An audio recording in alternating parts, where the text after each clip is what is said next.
Tá? Esse livro, ele tem, não é só eu que falo isso, ele tem uma certa dificuldadezinha na leitura dele. Por que eu falei que a gente poderia cantar aquele segundo cântico? Porque é um cântico que ele reporta tudo ao Velho Testamento, né? Tu vive entre os querubins, né? Fizesse aqui tua tenda. Se a gente não tiver uma compreensão, e Hebreus nos ajuda a jogar luz sobre esse significado dessa tenda, o significado do tabernáculo, o significado do Velho Testamento, tá ok? Porque é uma leitura que se faz do Velho com os óculos a partir de Jesus. Então a gente consegue entender o Velho, né? Eu creio, eu já falei isso aqui, para mim a conversão do apóstolo Paulo passou por isso. Ele, um profundo conhecedor do Velho Testamento, mas ele não conseguia ver Jesus no Velho Testamento, ele não conseguia ver que tudo apontava para Cristo Jesus, como Hebreus fala aqui no começo. E aí quando Paulo, depois que Jesus o encontra na estrada de Damasco, a gente percebe que é um homem que vai para as Escrituras, Elias, e retorna às Escrituras, e ele começa a perceber de fato que o templo, o sábado, aos sacrifícios, as ofertas, aquilo ele tinha um norte para Cristo, aquilo apontava para Cristo, como ele vai dizer depois que, né, a lei é o pedagogo, né, é o aio de Cristo, é o condutor que leva a Cristo, na verdade, né? Ele fala depois que o fim da lei é Cristo, fim da lei não no sentido de que, fim no sentido de chegou a seu alvo, apontando para o seu propósito, é Cristo. Então a lei aponta para Cristo. Hoje nós estamos lá, né, Saulinho deu-nos alegria de estar com a gente hoje lá no presídio, assim, fazendo um trabalho lá, gente, entendeu? Pode ficar tranquilo, não aconteceu nada, fique tranquilo, está tudo bem, né, Saulinho? E aí tem um tempo de palavra com eles, né, o trabalho que é feito aqui, Leninha, Matilde, Rejane, estudando com eles o Evangelho de Marcos, chamado A Viagem do Prisioneiro. E aí eu pude compartilhar com eles justamente isso. Mostrei para eles os 10 mandamentos, falei para eles que é impossível guardar isso, ninguém guarda, ninguém consegue, só teve um que obedeceu, que foi Cristo. E é interessante, né, Solinho, que ele, assim, fala aí, quais são as leis de Deus? Quais são as leis de Deus? Aí o primeiro já falou, não matarás. Eu não sei qual que está aí não, mas está por aí. Entendeu? Então os caras sabem disso, entendeu? A outra não é roubar, né? O outro é o que não roubar, né? Mas eu falei com eles, né, uma coisa que eu sempre falo na igreja, que a lei, na verdade, ela só diz que estamos enfermos, mas ela não traz a cura, né? A guarda da lei não traz a cura, né? Ela diz a impossibilidade que temos de ser curados. Então é isso que o livro de Hebreus, por um lado, vai nos ensinar também. É um livro fantástico para que a gente possa abrir nossa visão, porque ele está recheado do Velho Testamento, recheado de interpretações do Velho Testamento, tá ok? A partir da análise dele. Vamos ler comigo Hebreus 13, versículo de número 22, diz assim: rogo-vos ainda, irmãos, que suporteis a presente palavra de exortação, tanto mais quanto vos escrevi resumidamente.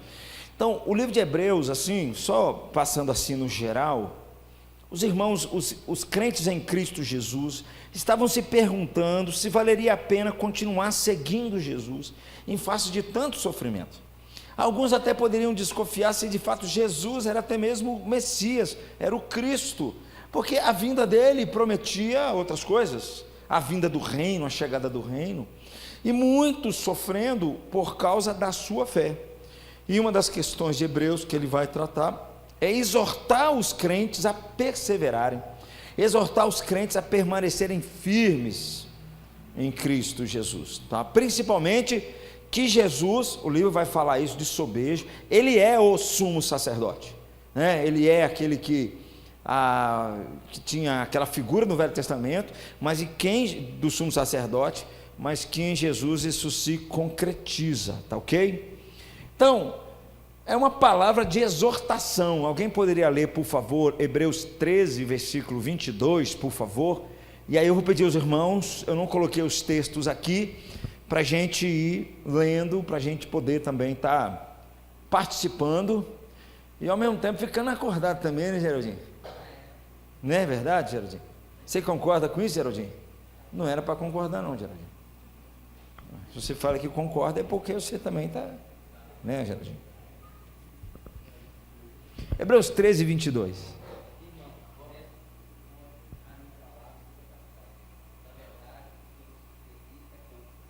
Então, que vocês suportem a minha palavra de exortação, né?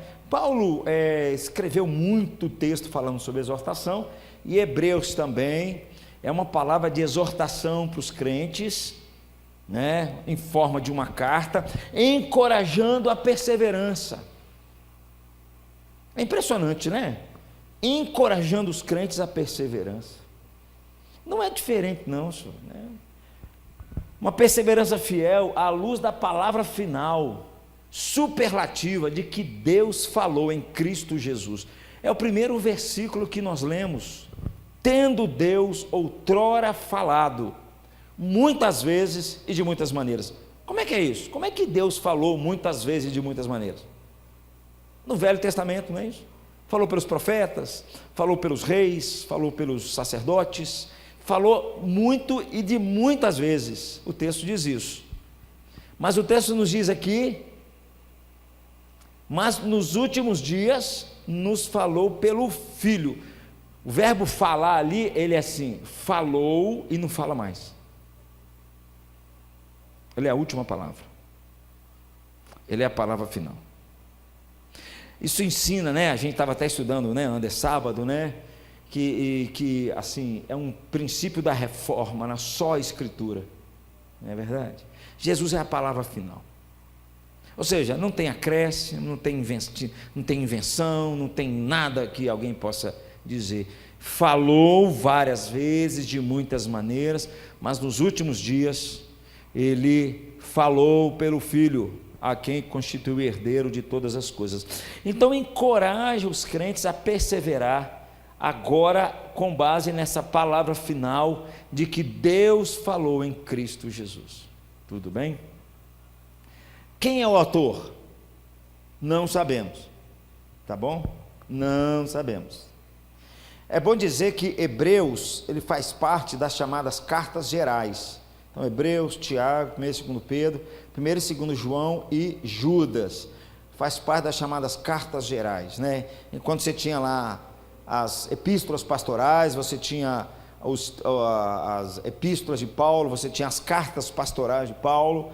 Agora muda o foco, a gente começa a entrar numa mentalidade um pouquinho diferente daquela mentalidade de Paulo, mas nós não sabemos quem escreveu Hebreus. Alguém lê, por favor, capítulo 2, versículo 3, um crente de segunda geração.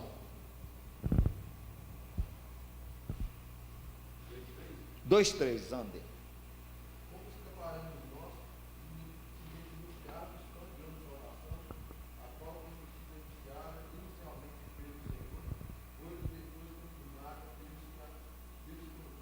Então, está dizendo assim, ó, foi falada lá, foi confirmada pelos que a ouviram. Então, esse que escreve faz parte desse que alguns dizem que é da segunda geração, um pregador habilidoso, intérprete da Escritura, tinha um domínio excelente do grego, tá ok?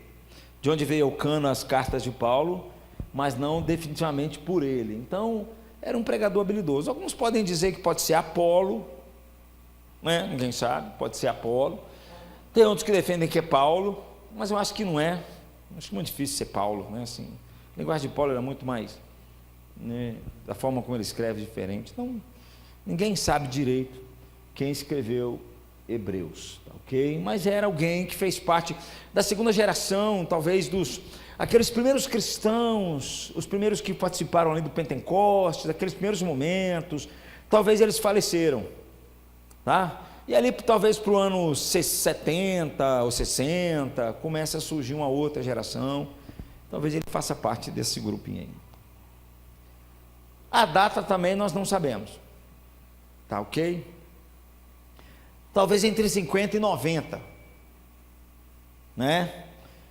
Provavelmente antes do ano 70. Por que o ano 70, meus irmãos?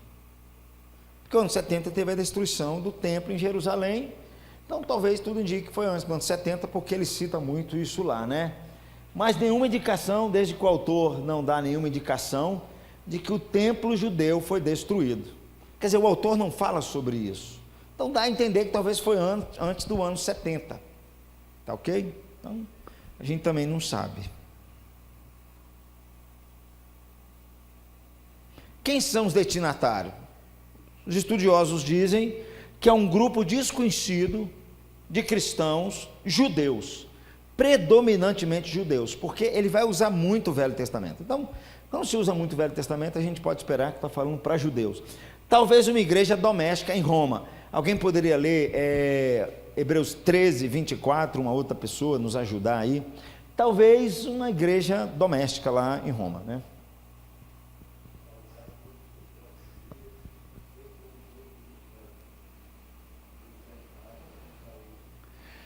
Saudai os vossos guias, não é isso, Paulo?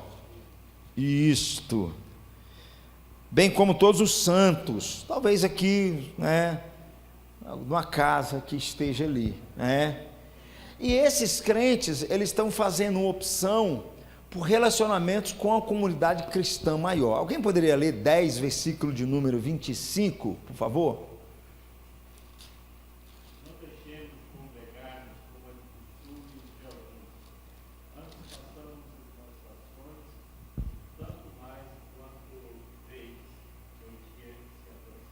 Então, há um desejo neles, deles se congregarem com as igrejas, né, com seus outros irmãos, né?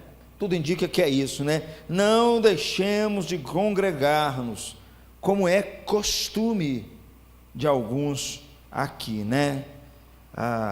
Alguém leia, por favor, 13, versículo 7, por favor.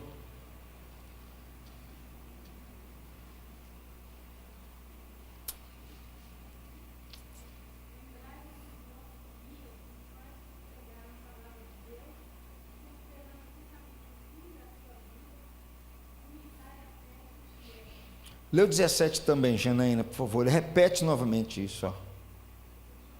O 17. 13 e 17.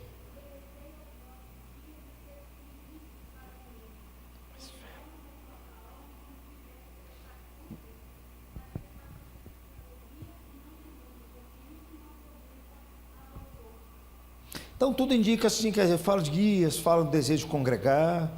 Talvez seja um grupo pequeno, como diz aqui, com desejo de congregar com os irmãos, terem relacionamento com as igrejas maiores, tá ok? Então a gente não sabe muito, isso aí são especulações que só nos ajudam, né? A comunidade, a ocasião, ela é desencorajada por causa do sofrimento, como eu falei no começo, tá? Olha o capítulo 10, versículos número 35 a 39. É por isso que nessa carta aqui, Douglas, você vai encontrar lá no capítulo 12, quando ele fala assim que nós temos nuvens de testemunhas. A partir do capítulo 11 começa a dizer sobre Abraão, sobre Adão, tal. Depois ele termina dizendo, nós tivemos uma nuvem de testemunhas. O que? Isso é encorajamento para eles. O que os nossos irmãos passaram, o que eles lutaram, eles perseveravam, eles continuaram. Olha o que diz aí o capítulo 10, versículos 35 a 39, por favor. Alguém pode ler, uma outra pessoa?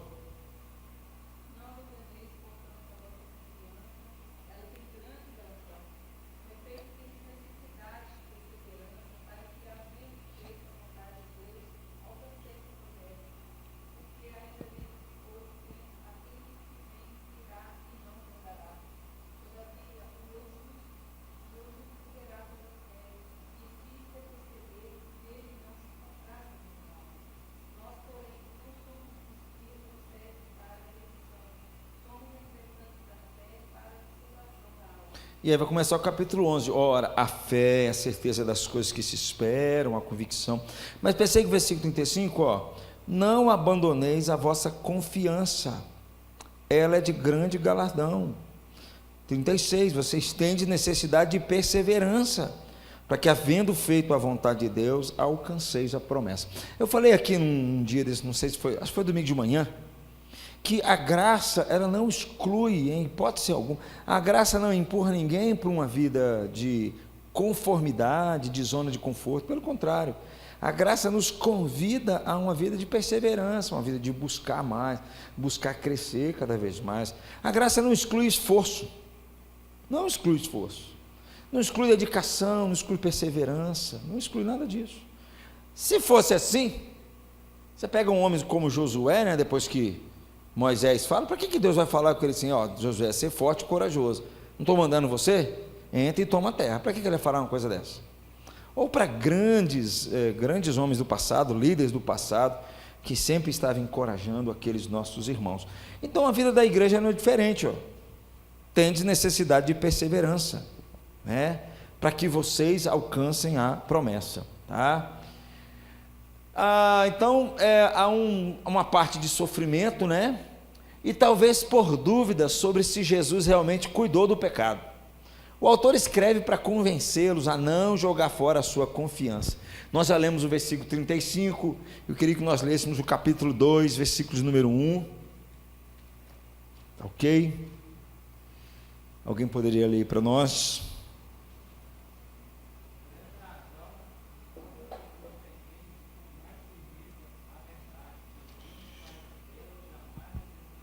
Isto. Antes ele falou no texto anterior, né, que Jesus se tornou tão superior quanto aos anjos, né?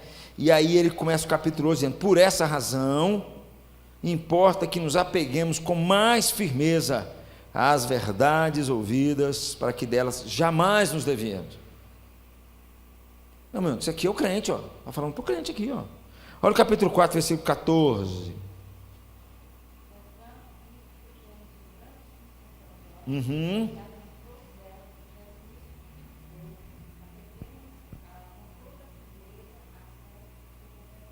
Vai aparecer isso várias vezes em Hebreus. Persevere, conserve firme a confissão de vocês, né? Aqui tem um texto que nós gostamos demais, que é o capítulo 4, versículo 12, olha aí, ó. Porque a palavra de Deus é viva e eficaz, mais cortante do que qualquer espada de 2 gumes, penetra até o ponto de dividir a alma e espírito, juntas e medulas, e é apto para discernir os pensamentos e propósitos do coração, né? Então perceba que o livro de Hebreus está sempre encorajando, e aqui alguns, como eu disse, para convencê-los para não jogar fora a confiança que eles já tiveram. As promessas de Deus se realizaram na pessoa de Jesus, a palavra de Deus se concretizou na palavra de Jesus, e ele está dizendo assim, perseverem nessa palavra, fiquem firmes nessa palavra, não abandonem essa palavra, tá? Então isso é uma lição para nós, meus irmãos. Às vezes eu fico vendo cristãos abandonarem a fé por questões tão pequenas, tão insignificantes muitas vezes. Sabe o que falta mesmo, Geraldinho? Falta perseverança mesmo. Deus é bom, e aí Deus o que faz? Põe problema, põe dificuldade, se bobear, põe até uma doença, não é verdade? Para acordar o cidadão. Deus faz essas coisas, fez assim no passado várias vezes, fez assim com o seu povo, não é verdade? Então assim, porque Ele quer que a gente permaneça firme nessa confiança. Qual que é a ênfase do livro como um todo? Primeiro, Deus falou sua palavra absolutamente final em seu Filho. É o primeiro versículo que nós lemos. Falou de várias maneiras e agora não fala mais, ok? Jesus é a concretização de tudo que foi falado, tudo que foi profetizado, tudo que foi anunciado em Cristo Jesus. Ele dá a palavra final e Ele é a palavra final. Outra ênfase, abandonar a Cristo é abandonar completamente a Deus, tá? Abandonar a Cristo é abandonar completamente a Deus. Terceiro, Cristo é superior a tudo o que aconteceu antes. A antiga revelação, seus mediadores angélicos, o primeiro êxodo, vai falar que ele é maior do que Moisés, maior do que Josué, e todo o sistema sacerdotal. Tente se imaginar como um judeu, coração dele, talvez não houvesse ninguém maior do que Moisés, né? Na cabeça dele não foi. E agora Hebreus vem e fala que Jesus é muito maior do que Moisés. Cristo é superior a tudo que aconteceu antes, não é verdade? Isso aqui é interessante, sabe, gente? Se a gente pensar hoje, eu já comentei isso aqui, normalmente as igrejas mais neopentecostais, elas se apegam demais ao Velho Testamento. Elas estão cavando sempre coisas do Velho. Pode reparar, é raro usar o Novo. Usa o velho, usa aquelas histórias, todas as histórias, traz aquilo para o presente, quer imitar aquelas coisas, porque tinha uma pedra lá, traz uma pedra, porque tinha uma espada, traz uma espada, porque é uma arca, traz uma arca, porque era um tabernáculo, põe um tabernáculo. Os caras fazem tudo. Tudo isso em Hebreus. Está dizendo, filho, Cristo é maior do que isso tudo. Como é que é, Geraldinho? Sombra das coisas que haveriam de vir, né? Cristo é maior do que a antiga revelação, do que seus mediadores e tudo mais, né? Também a ênfase também é o povo de Deus pode ter plena confiança no Filho de Deus, porque ele é o sumo sacerdote perfeito, que dá a todas as pessoas acesso imediato. Vocês lembram o que o sumo sacerdote fazia? Fazia mediação, mas para ele fazer mediação, o que ele tinha que fazer? Vocês lembram?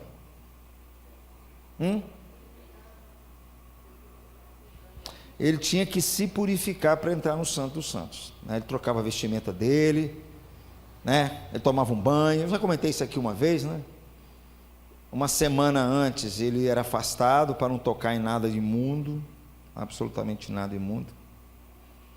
Faltando na véspera, da quinta para sexta, porque era feito na sexta, né? Ele passava a noite toda acordado em oração, em isolamento.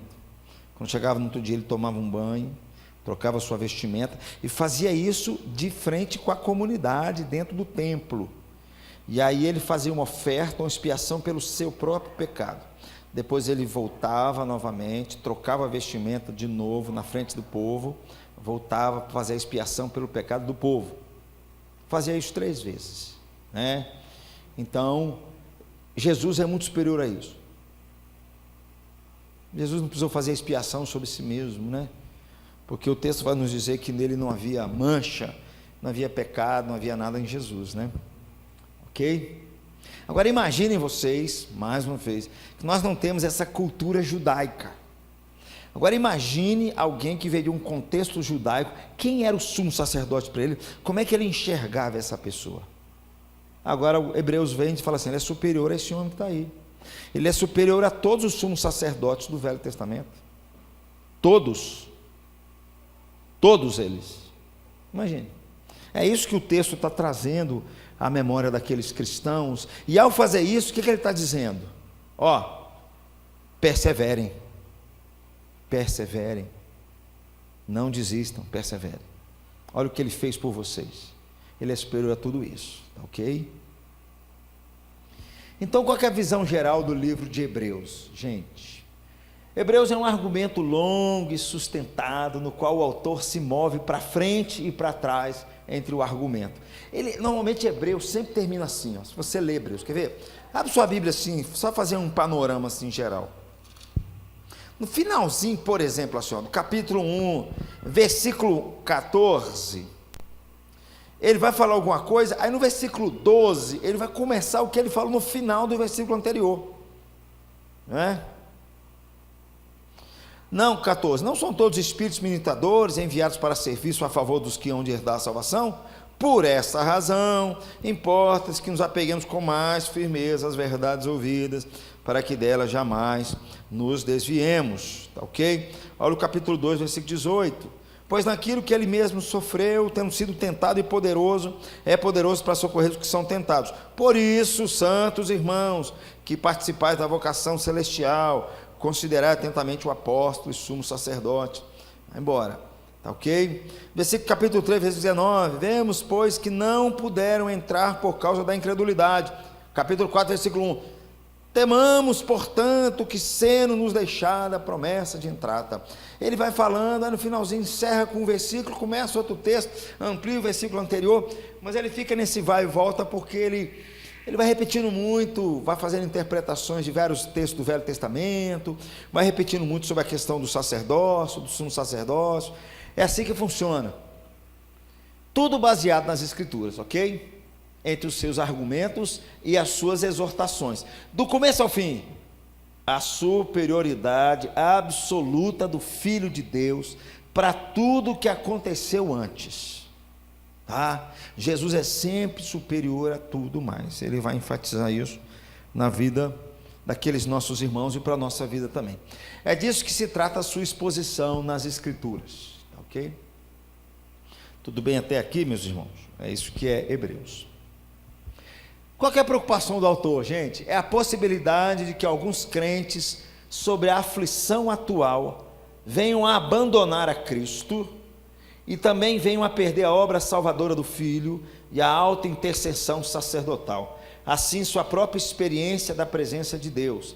É disso que se trata as exortações intercaladas, tá? Aqui vai ter aquele texto que dá aquela ideia de que o crente perde a salvação, decaiu da graça, não é verdade? De vez em quando lá em casa eu decaio da graça, gente, porque eu peço a Deus para viver sobre a graça, mas tem hora que assim, fala assim, não estou vivendo esse negócio, não estou vivendo, não estou, preciso voltar ao evangelho da graça, continuo sendo crente. O Tim Keller faz uma defesa interessante quando ele faz a interpretação desses textos, que ele fala assim, não me lembro bem, quando fala de cair da graça, é a questão de que pessoas que elas não são crentes, mas elas estão junto à igreja, desfrutando das bênçãos espirituais, junto à igreja, mas elas não são crentes, ok? Então ele fala que ele decai da graça, porque no fundo eles não são crentes, nesse sentido. Mas quando eu falei assim, de vez em quando eu decaio da graça, é no sentido que eu falo assim, Deus, eu queria experimentar muito mais do Senhor, eu queria viver muito mais isso, por que eu estou com essas coisas no meu coração, por que eu estou fazendo desse jeito, por que eu estou com raiva de fulano, com raiva de Beltrano, por que eu estou assim? Eu não estou vivendo num estado de graça, não é verdade? Então, no sentido, Hebreus está exortando os irmãos, principalmente perante a aflição, e olha que eu não estou passando por nada disso, muitas vezes, né? A aflição de poder dizer, para que de fato venham abandonar a Cristo, ok? É por isso que há tanta exortação nos livros. Vamos de novo voltar lá na nossa introdução, capítulo 1, versículos de 1 a 3, por favor, alguém poderia ler para nós? Só a introdução aí.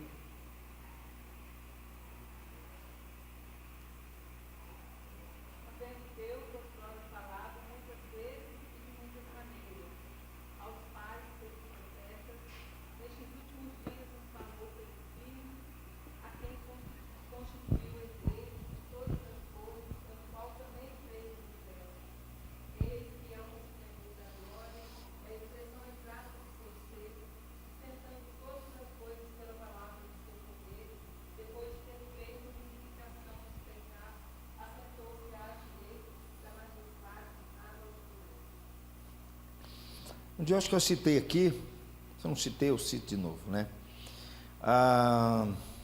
Me ajuda aí, neném. A distância entre a Terra e a estrela mais próxima. Vocês não lembram, não, gente? Eu não lembro também, não. Tipo assim, a distância da Terra entre a estrela mais próxima, eu acho que ela está na faixa de 20 mil anos-luz. Se não for uma beiradinha menos, uma beiradinha a mais, não deve fazer muita diferença também, não é verdade? Viajar 20 mil anos-luz, não é verdade? Quer dizer, do Sol à Terra, da Terra até a estrela mais próxima, e aí nós estamos falando da nossa galáxia, que é a Via Láctea, porque existem outras galáxias, né? Não sei se os irmãos lembram, na época eu estudei isso, Walter. Essa aula eu não faltei. Estudei isso. O Sol é uma estrela de quinta grandeza. Vocês lembram disso? Estudou isso ali? Eu estudei isso. Eu não entendia nada, vim entender bem depois o que era isso. Não é verdade? Tem até uma fotozinha no YouTube que ele compara a Terra com o Sol, aí vai botando as bolinhas. Aí pega uma bolinha do Sol com a estrela de segunda grandeza. Só sei que a Antares, que é a maior de todas elas, é gigantesca. Ela é gigantesca. O Sol fica um trocinho desse tamanho perto dela. É gigantesca a Antares. Por isso que é uma estrela de quinta grandeza. Presta atenção no que você acabou de ler, meu amigo.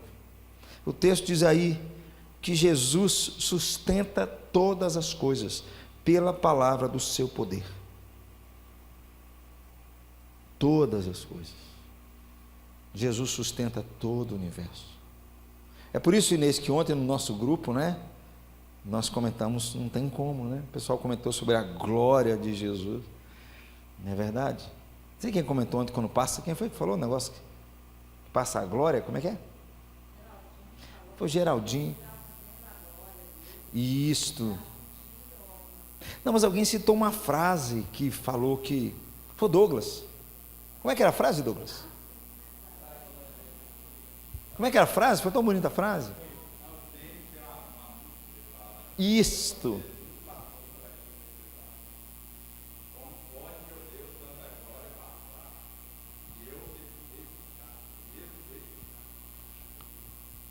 Olha o que Hebreus está querendo lembrar os seus crentes para fortalecê-los na fé. Percebe? Jesus sustenta todas as coisas com a palavra do seu poder. Não é verdade? Por isso, gente, que eu sempre falo, eu acho que nos falta momentos que a gente põe o joelho no chão, André, a gente tem que começar a chorar, lembrar dessa glória tão grande de Jesus, sabe? E aí o texto vai dizer que ele foi o sumo sacerdote que ofereceu-se a si mesmo, deu-se a si mesmo em nosso lugar. Aí a glória dele fica muito maior do que tudo a gente imagina. A gente não pode, Saulinho, ler esses textos, ouvir falar sobre Jesus. Às vezes a nossa mente está tão cauterizada, né, Marivaldo? Tão assim engessada, tão cicatrizada, que nosso coração às vezes não aquece. Precisamos reaquecer o nosso coração. Que Hebreus está dizendo isso. E é isso mesmo. Perseverar é reaquecer o coração. É exatamente. Despertamento é reaquecer o coração para essas verdades aqui. E é o que Hebreus está dizendo. Então, nessa introdução, ele estabelece o padrão como uma descrição do Filho 7 vezes, e a sua obra que faz dele a última palavra de Deus. Ok? Então, a introdução fala isso. Depois disso, existe uma série de 2 argumentos principais, que vai do capítulo 1, versículo 4, até o capítulo 4, versículo 13, que fala sobre a supremacia do Filho de Deus. Vamos dar uma olhadinha aí? Nós não vamos ler tudo não, mas nós vamos ver, por exemplo, se você ler o capítulo 2, né? O capítulo 2, olha aí comigo, o versículo...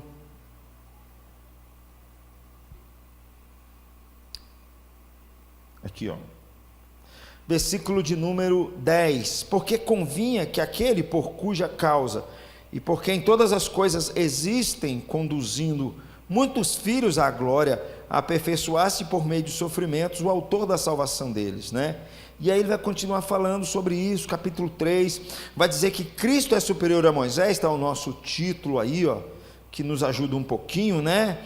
Vai fazer com o versículo 5, Moisés era fiel em toda a casa, versículo 6, Cristo, porém, como filho em sua casa, a qual casa somos nós, se guardamos firmes até o fim a ousadia e a exultação da esperança, tá? Aí vai começar o capítulo 3 aí, falando que o povo levando aquele texto, que o povo de Israel, hoje ouvides a sua voz, não endureçais o vosso coração, e tudo mais, né? Então, ele está apontando sobre isso, do capítulo 1, capítulo 4, versículo 13, a supremacia de Jesus, e do capítulo 4, versículo 14, até 10, 18, vai falar da supremacia do sumo sacerdote, de Jesus agora como um sumo sacerdote. Vamos só dar um panorama por cima assim, gente, porque o texto é grande, tá? Você vê aí, ó, por exemplo, o capítulo 5, lá em cima, olha o capítulo 4, versículo 14, alguém poderia ler o versículo 14, 14 e 15, lê para a gente, Aline, por favor.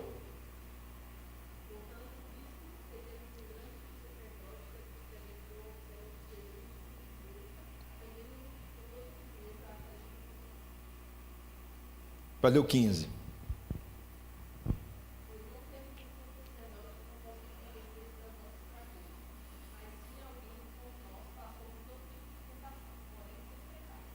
Percebe? Então, ele vai dizer isso até o capítulo 10, versículo 18, tá ok? Vai falar no capítulo 7 lá, que Jesus é um tipo, Melquisedeque era um tipo de Cristo, vai falar aqui também que Abraão, mais à frente, deu o dízimo para Melquisedeque, que ele estava dando o dízimo até para Jesus, nós até estudamos isso aqui uma vez, né? Tá ok? Então, tem uma introdução, estabelece o padrão, dizendo que Jesus é a palavra final. Depois você vai encontrar do capítulo 1, versículo 4, até o capítulo 10, 18, falando sobre a supremacia de Jesus, o Filho de Deus, e a supremacia do sumo sacerdote. Cada um com vários subconjuntos de uma grande aplicação final e exortação. Olha lá comigo, capítulo 10, versículo 19. Por favor, alguém poderia ler para nós, versículo 10, 19.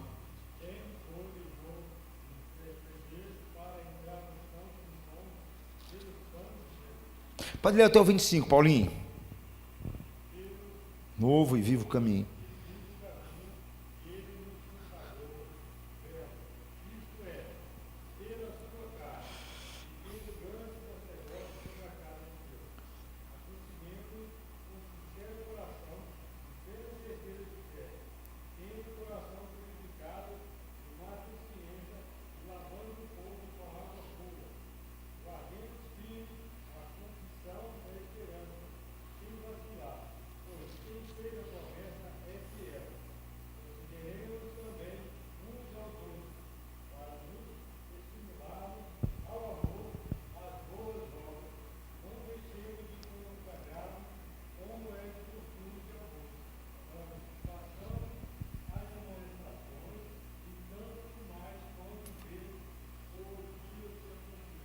Então aqui vai finalizar, na verdade, com essas aplicações finais, essas exortações, como eu falei com vocês, a partir do capítulo 11, começa a falar sobre a fé, os homens da fé, e depois no capítulo 12, alguém poderia ler aí, esse texto é muito lindo, capítulo 12, versículos de números 1 a 3, uma outra pessoa poderia ler.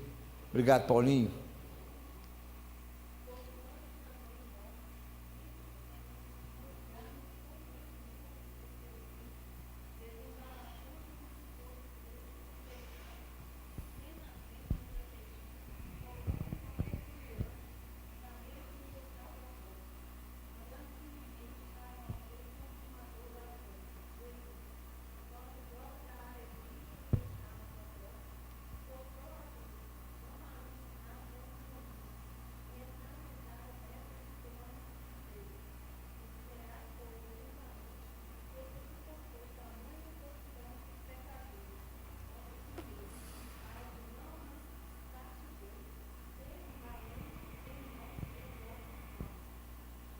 Exato, percebe? Ele capítulo 11 inteiro falando sobre a fé, Moisés, Abraão, todos os homens de Deus. Depois ele fala que eles não serviram de sombra, de testemunho. Por que ele está falando isso? Para que a gente possa olhar para o autor, consumador da nossa fé, para que a gente possa perceber Jesus, né, como possamos perseverar cada vez mais. Muitos deles vai dizer que eles nem receberam as promessas, e eles perseveraram. Muitos nem viram, eles creram em Deus e nem viram as respostas. Muitos deles, pereceram pelo caminho, sofreram. Aí ele está dizendo, poxa, eles lá, eles não tinham a visão que vocês têm, eles não têm o entendimento que vocês têm muito maior, porque eles não viram Cristo, como vocês viram. Eles não testemunharam da ressurreição de Jesus, eles não participaram dessa concretização de tudo do Velho Testamento, e ele está dizendo para vocês, então perseverem, permaneçam firmes, temos razões muito maiores do que eles, para nós continuarmos firmes nessa caminhada, ok? A parte 1, como eu falei lá em cima, é sobre o Filho, tá ok? Essa parte 1 aqui é sobre o Filho, e vai falar sobre a sua superioridade em relação aos anjos, apesar dos anjos, e superiores aos anjos. Vai falar também da humanidade do Filho, capítulo 1, versículos 4 e 2, vai falar para Moisés e para Josué, ok? Sobre tudo isso. Olha o capítulo 4, somente os versículos 1, a gente dá uma olhadinha aqui. Ou melhor, vamos olhar o 3. Então a parte 1 é sobre o Filho, a sua superioridade sobre os anjos, a sua humanidade também. e a sua superioridade sobre Moisés, sobre Josué. Olha o versículo, capítulo 3, versículo 1. Alguém poderia ler? 1 e 2, por favor, Marivaldo.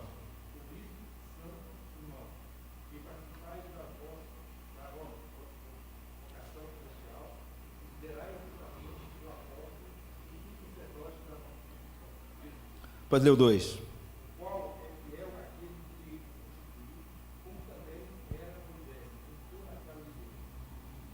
Pode ler o 3. O 3.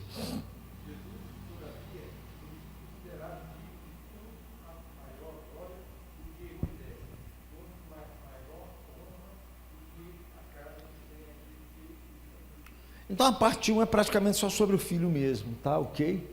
Ele vai dizer sobre isso. E aí vai preparar para uma parte 2. O ministério efetivo de sumo sacerdote de Cristo torna-se possível por meio da encarnação do Filho pré-existente e agora exaltado. E o fracasso do primeiro êxodo não foi com Moisés e Josué, mas a falha do povo em perseverar fielmente. Os leitores são encorajados a não seguir os seus passos. Olha o capítulo 3, versículos de número 7, é isso que ele está querendo dizer aqui. O fracasso do primeiro êxodo não foi com respeito a Moisés, nem com respeito a Josué, mas foi a falha do povo em perseverar. Olha a partir do versículo 7, por favor. Alguém poderia ler? Lê para a gente aí, Andreara, por favor.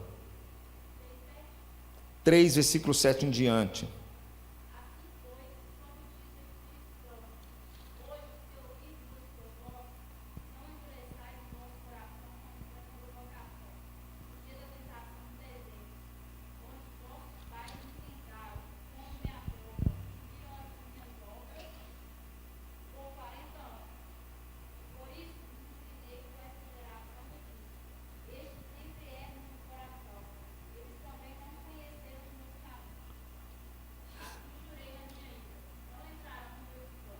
Olha o versículo 12.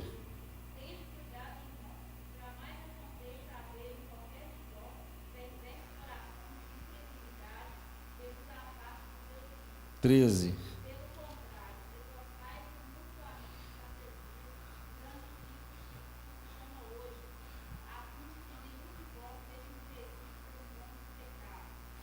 Percebe?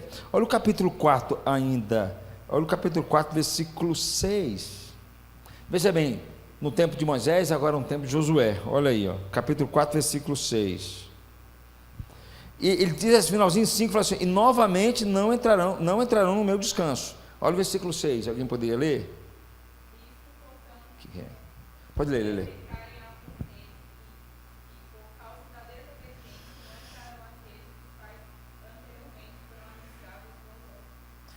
Pode ler o 7 e o 8.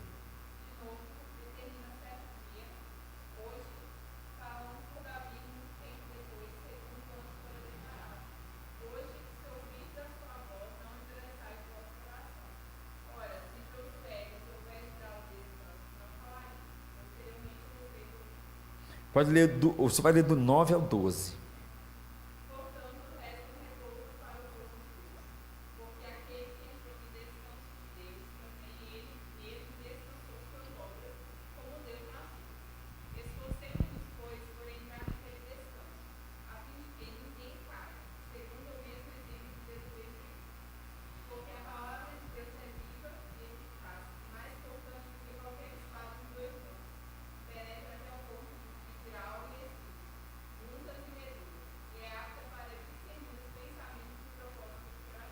Percebe como ele está encorajando os crentes? Fala assim, ó, eles foram modelos para nós também. Modelos do que o povo de Israel vacilou, porque o povo de Israel, na verdade, eles foram muitos, não perseveraram, foram fiéis a Deus, né? E eles são encorajados a não seguir os seus passos, tá ok? Da mesma forma como Hebreus tem uma lista de homens que nos são os heróis da nossa fé, que nos ajuda a perseverar, também tem uma lista de textos que nos mostra o que eles fizeram, como eles falharam. Ontem a gente estava até conversando, né, Inês, no nosso grupo, sabe, Janaína? O pessoal, a gente estava falando, né, alguém estava comentando assim, o Deus do Velho Testamento é muito irado, muito mal, né, não sei quem foi que comentou. Isso, foi o Everton, comentou, é muito mal e tal, como é que fora. Rapaz, se você olhar o que o povo fez com Deus, eu acho que Deus foi bom até demais. Eles aprontaram demais. A gente vê a misericórdia de Deus em tratar com um povo com um coração tão duro como o povo de Israel, né? A gente percebe, falando assim, Raimundo, toma cuidado, né? Aí fala assim, se exortem mutuamente, não deixem de congregar, perseverem, olhe para os homens do passado, eles não foram uma nuvem de testemunhas, é isso que ele está dizendo para nós. Ou seja, às vezes quando recebemos uma pessoa aqui por profissão de fé, nós falamos assim com ela assim, use os meios, que a gente chama meios de graça, que é oração, por exemplo, né, a comunhão e tal, use esses meios para fortalecer sua caminhada, a vinda à igreja, a comunhão com seus irmãos, o estudo da palavra. Por que isso? Por causa disso aí, tá ok? Vamos caminhar um pouco mais, parte 3, vai falar tudo sobre a perseverança, um apelo à luz de tudo isso, para que deixemos advertências, encorajamento, exemplo, instrução. Aqui, capítulo 10, vai embora. Há um contraste entre o Monte Sinai com o celestial Monte Sião. O autor afirma sua certeza futura, então conclui com exortações muito práticas sobre a vida no presente. Capítulo 13, por favor, mais uma vez, várias exortações que ele vai dizer no finalzinho para nós, do versículo 1 ao versículo 25, e aí ele encerra o livro de Hebreus. Olha aí, começa dizendo no versículo 1, lê para a gente, Fatinha, por favor, você vai ler do 1 até o 3 aí, tá bom?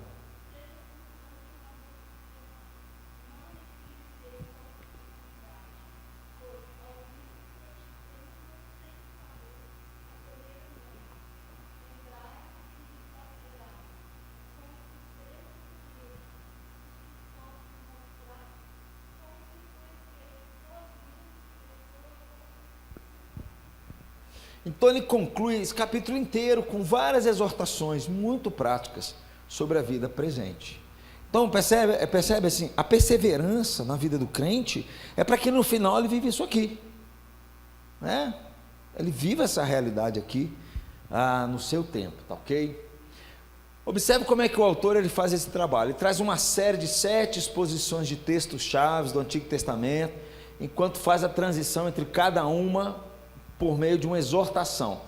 Ele usa, percebe aqui, ele vai citar Salmos 8, 4, 6 em Hebreus, vai citar Salmo 95, Salmo 110, tudo aqui em Hebreus, ok? Então uma série de exposições do texto-chave do Antigo Testamento, enquanto ele vai fazendo essas transcrições. Por isso que não pode ser um livro para os que não é judeu, né? Então ele está fazendo as explicações. A maioria dos cristãos contemporâneos não acha fácil ler Hebreus, pelo menos por 2 razões. Uma é a sua própria estrutura, de um único argumento sustentado, entrelaçada com explicações e exortações. Aquele vai e volta, aquele vai e volta, aquele vai e volta, tem hora que a gente fica meio perdido. Ele não vai numa sequência de uma linha, tá ok? Segundo, que às vezes complica um pouco, o mundo do pensamento do autor, como ele percebia a realidade, que é tão estranho ao nosso. Assim, existem 2 chaves para uma boa leitura. Então, na mente do autor, a forma como ele fazia uma leitura do seu tempo era um pouquinho diferente da nossa. Aqui eu vou ler rapidamente para os irmãos algumas exortações. Mantenha à vista 2 focos que dizem respeito ao autor. Primeiro, a esmagadora majestade de Jesus. Não perca isto linha quando você lê Hebreus. O Filho de Deus está no princípio e no fim de todas as coisas, cujo sofrimento em sua encarnação fez dele o sumo sacerdote em seu nome. Ele lidou com o pecado finalmente, perfeitamente, e é também um intercessor misericordioso e empático. Não perca esse foco de linha, porque é isso que o livro está querendo exortar, fazer-os a pensar. Segunda coisa, tudo isso é falado para o presente desânimo das pessoas a quem ele escreve. Então, nós acabamos de ler um texto aqui, Andréara leu, que a ideia que passa, que fala assim, não, você tem que se esforçar. Aí as pessoas pensam, então tá bom, vou me esforçar para entrar no céu. Não, não é isso. Ele está escrevendo para um grupo de irmãos que ele está encorajando os seus irmãos, tá ok? Para perseverar. Estão cercados, como nós falamos, por várias dificuldades, e que estão começando a se perguntar se Jesus é realmente a resposta final de Deus. Gente, nós estamos falando, não é do século 21 não, meus irmãos, nós estamos falando do ano 60, sei lá, ano 80, anos 50, como eu coloquei ali, foram crentes assim, recentes, mas foi um tempo muito difícil. O ano 90 foi um tempo dificílimo para a igreja, muito difícil o ano da igreja, né? Exilaram João, que não vai escrever sua carta, o imperador romano gosta de perseguir crente, acha que aquilo vai dar voto para ele, o nome dele cresce, ele começa a dizer que ele é Deus agora, deveria adorá-lo. Os crentes não suportam isso, são perseguidos por causa disso. Já falei aqui que crente virava combustível para acender os postes na rua, as arenas, o povo ia para as arenas, ficavam loucos com as arenas. Os UFCs do século I era aquele jeito, porque para mim o UFC é uma arena, aquele negócio, desculpa falar, mas eu já falei isso aqui, né? Uma poça de sangue, e o povo se divertindo, o povo delirando, porque naquele tempo era o contrário, Valtair, a gente faz assim para os outros, mas assim naquele tempo era fria, fazer assim fazer assim não era para cortar o pescoço do cidadão, a gente que trocou, mas naquela época fazer assim, pode cortar o pescoço do cidadão. Soltava os leões nas arenas, eles se divertiam vendo os cristãos sendo trucidados por tudo aquilo. Então era um tempo dificílimo. O cara dizer, eu sou do Senhor Jesus, meu amigo, é bem diferente dos nossos dias, né? Então é por isso que a gente percebe esse cuidado de Deus aqui. Tudo indica que esse grupo, se estivesse em Roma mesmo, né, talvez os que não estariam sofrendo. Mantenha de vista dois focos então. Tente se colocar no lugar deles, judeus que há muito tempo depositaram a sua confiança em Jesus, acreditando que finalmente o cumprimento de suas esperanças messiânicas havia chegado, apenas para o sofrimento e o pecado continue por mais perto depois de terem acreditado. Eles colocaram a confiança em Jesus e os sofrimentos estão perto dele. Poxa, então será que é Jesus? Não é. Tantas promessas do Velho Testamento que apontam para a vinda do Messias como o fim desse negócio, e isso não está acontecendo, né? Quando nós estudamos aqui, acho que foi Mateus, quando nós falamos de Mateus, uma grande dificuldade que você não pode deixar, principalmente de ler o Novo Testamento, é aquele já e ainda não. O reino está presente, mas ainda não está presente. Você não pode deixar de ler o Novo Testamento assim. O reino de Deus já chegou, mas o reino de Deus ainda não chegou. Ok? Então, às vezes, muitos estavam enxergando a vinda do Messias, trazendo o reino de Deus como tivesse chegado de forma efetiva, o mal seria empurrado de forma definitiva, mas não era isso que estava acontecendo. E aí os irmãos muitos estavam perguntando, será que é Jesus mesmo? Será que é? Então, não deixe de ler com essa visão. Se coloque no lugarzinho deles, ok? Segundo lugar, uma vez que tudo para eles depende da sua exposição das Escrituras, como apontando para Cristo, é especialmente importante que você tenha uma noção de como o escritor aos Hebreus usa as Escrituras, né? Vou mostrar para vocês aqui um exemplo. E qual escritura que ele usa? A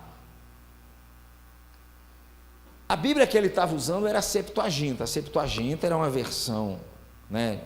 Era em grego, que foi traduzido do hebraico, praticamente acho que 200 a.C., no período de Alexandre o Grande. Era a versão que Paulo usava, ou seja, não era o hebraico assim. Então, às vezes, vai ter uma certa dificuldadezinha por causa dessa tradução aqui. Significa, às vezes, que as suas citações, que são muito exatas, nem sempre são lidas como o seu Antigo Testamento. E às vezes o ponto dele é extraído do texto da Bíblia grega, Então isso aí é um fator complicador na leitura. Segundo, usa regularmente um modo rabínico muito comum de argumentar, a saber, do menor para o maior, mais ou menos assim, se é verdade de A, quanto mais a Z, quanto mais de Z.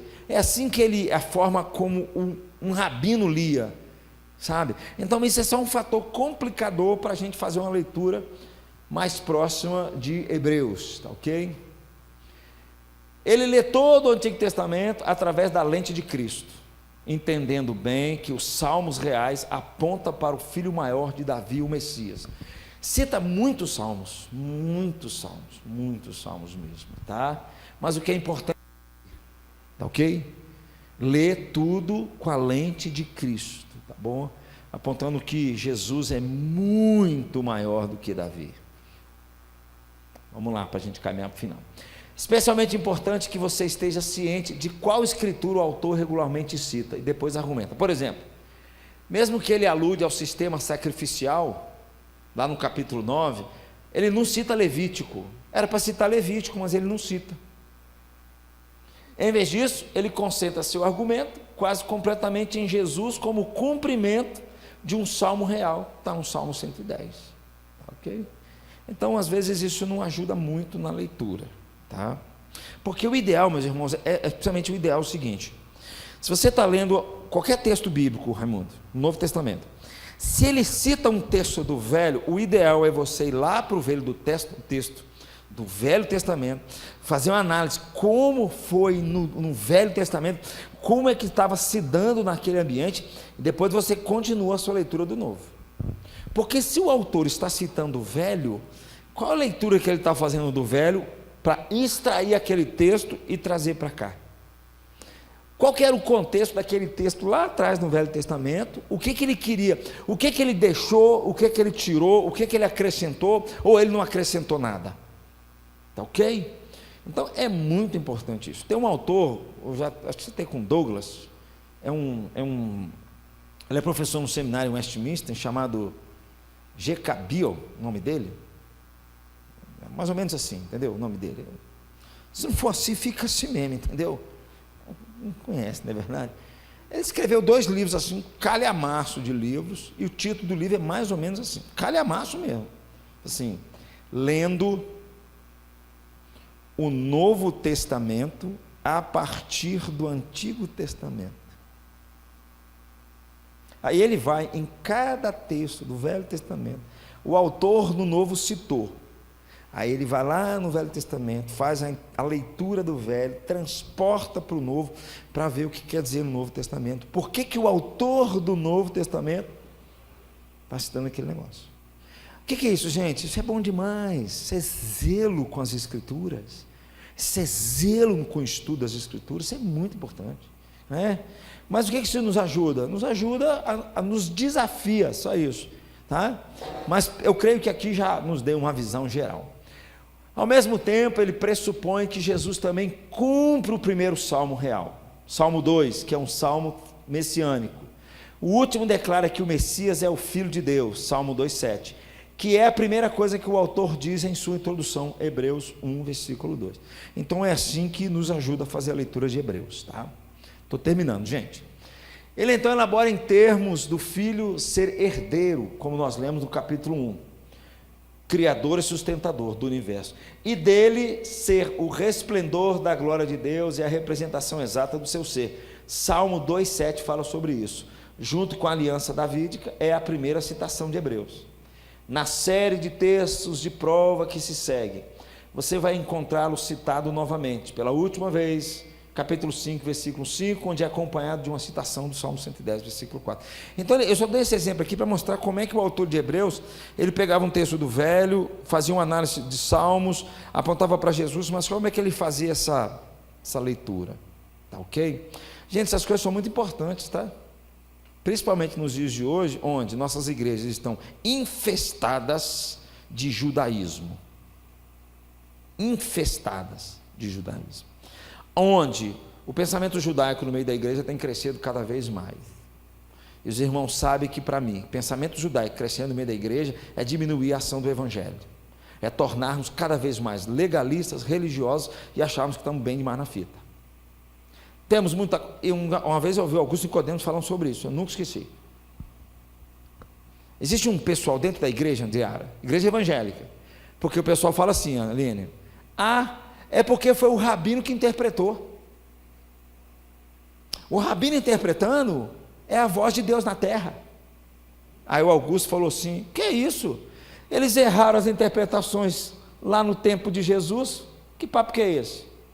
Que conversa que é essa? Eles não acertaram lá no tempo de Jesus, o que é isso?